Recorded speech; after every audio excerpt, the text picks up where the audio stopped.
আজকে আমরা জানবো একজন টিকটকার মা হওয়ার পিছনের গল্প, যে কিনা প্রেগনেন্ট অবস্থায় নাচানাচি করতে করতে ভাইরাল হয়েছে। তাহলে চলুন ভিডিও শুরু করা যাক, জমবে খেলা। কিন্তু তার আগে ছোট্ট একটা রিকোয়েস্ট, আপনি যদি আমার চ্যানেলে নতুন হয়ে থাকেন তাহলে অবশ্যই আমার চ্যানেলটাকে অবশ্যই সাবস্ক্রাইব করে রাখুন। তো চলুন, প্রথম মাস।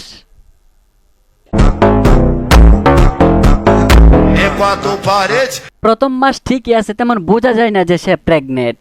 তাহলে চলুন আমরা দ্বিতীয় মাস দেখি, দ্বিতীয় মাস কি অবস্থা। দ্বিতীয় মাসও তেমন বোঝা যায় না, ঠিকই আছে প্রথম মাসের মতোই। আমরা এখন দেখবো পঞ্চম মাস, দেখি পঞ্চম মাসে তার কি অবস্থা। এ কি রে ভাই, পঞ্চম মাসে তো একদম বোঝা যায় যে প্রেগনেন্ট। আচ্ছা ভাই, তুমি আগের মতোই নাচানাচি করতেছো, তুমি যে প্রেগনেন্ট তোমার কি চোখে পড়ে না? তোমার বেলুনগুলো যে আস্তে আস্তে ফুলতেছে, তোমার কি বার অনুভূতি হয় না? আমরা এখন দেখবো সপ্তম মাস, দেখি সপ্তম মাসে এই টিকটকার মা জননীর কি অবস্থা।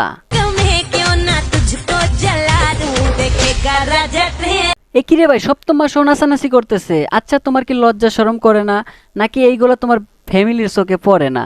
ও, আমি তো বলেই গেছিলাম, কারণ তুমি হচ্ছে প্রোডাকশন ফেটে বের হওয়া মাল। কুত্তার লেজ যেমন কোনোদিন সোজা হয় না, ঠিক তেমনি টিকটকার কখনো শুধরাবে না। তারা সারা জীবন অশ্লীলতা করেই যাবে।